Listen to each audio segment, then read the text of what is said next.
What's up, guys? I've been having some issues with the Smith & Wesson with the locking bolt in the front. The cylinder won't latch and something's getting bound up in this locking bolt. It has a spring, a pin, and a locking mechanism. So I'm going to replace that. I figured I'd bring you guys along and show you how to do it. This will be my first time doing it, so I guess we'll all learn together. But the three parts, the springs, I don't know if you'll be able to see it.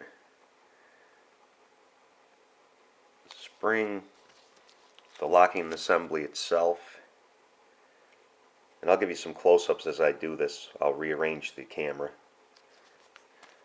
and the pin. Now the pin's not so bad, but I figured, God, for like 40 cents I think it was, why not replace that pin? I'm going to be tapping it out of there anyway, and it looks a little rounded over. So all three of these parts, I have to say about Smith & Wesson's customer service, I have no issues with them. I called them up. The parts were here within 3 days. Those three parts right there were $12.43 total. And I'm pretty happy seeing that the gun was made in '72. They don't even make the K-frame or the Model 15 anymore.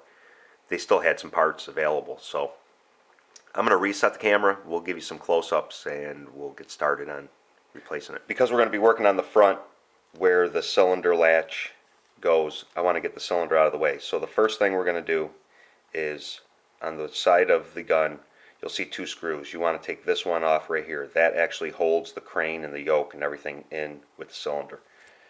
So go real slow, be careful, because if you don't, you can mar up your screws really bad. They're not very expensive to replace, but why do it? Just be careful. So we're just going to turn it around, hit the cylinder release, and the cylinder should come right out. And there it is. Put that aside for now. You don't really need that. The cylinder stop in here is held in by this pin, so you're going to need a 1/16 of an inch punch. Brass punch is better than metal. It won't mar as much on your frame. If you don't have one, you're using a metal frame or metal punch, just go real careful. What I do to get that pin out is I just prop the gun up. I just use a roll of tape on the back for the frame and maybe a wood block. Just cover them so it doesn't hurt your finish.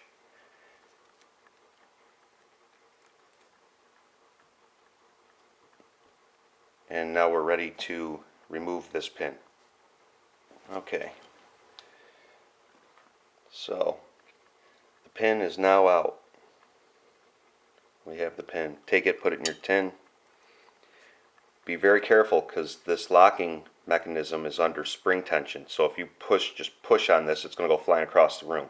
So you want to go real easy. Let me get these out of the way. Basically what I do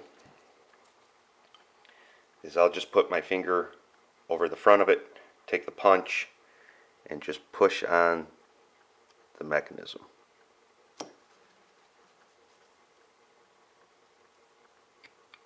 And it should come right out.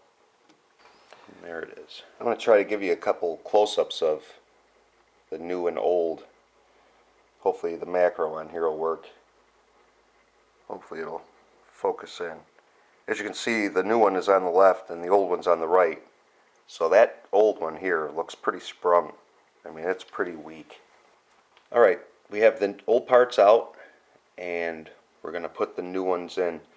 And what I like to do is I like to dry fit everything together first, put it in, make sure everything fits, everything is where it's supposed to be before I lube it up and reinstall the pins. So I already did that. Everything fits well. I just took some lube, put it on the ends of here, and I also cleaned out the inside of that. That had 40 years of just crud in there. So I think that was some of the problem. So I cleaned it out really well, lubed up my parts. Now I'm going to connect the spring. Before I do that, I want to show you this. Hopefully I can get a view of it. You'll notice the flat spot. It has a flat spot with a beveled side. Here's the bevel. That bevel has to face out, and the flat spot has to go up towards the barrel and the pin, because basically what this does is it slides in and the pin sits on top of that flat spot to hold it in. So I'm going to try to do this on camera. I just put the spring onto the stop itself. And real easy, just slide it in. We have the new one in. Went in pretty easy. Like I said, I cleaned out this whole pocket here, put a little lube on the spring, and just slid it in. Double checked it to make sure that it's moving free. It's not binding at all. Now the new one's a touch longer than the old one. If you can see the sticking out just a little bit. But that's okay. I mean, it still moves free and it's not going to affect anything. So now, just put it back together in reverse order. Take your cylinder. Just go slow and easy. You don't want to force anything and you don't want to mar up your finish. So slide it right on and we'll give it a quick check here. Snaps right into place like brand new. Then just take your one screw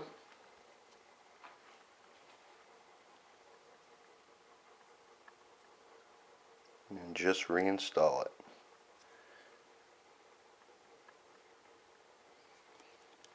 Tighten it down.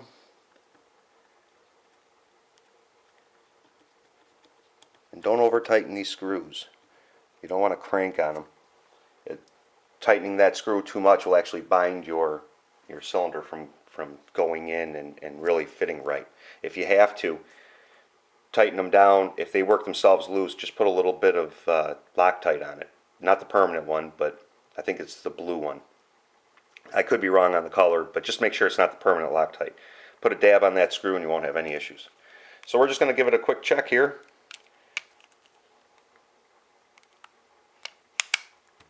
Like brand new. Works like a champ. All fixed. So there you go, guys. That's how you replace your cylinder stop mechanism in the front of the barrel. Hope you guys are enjoying the videos.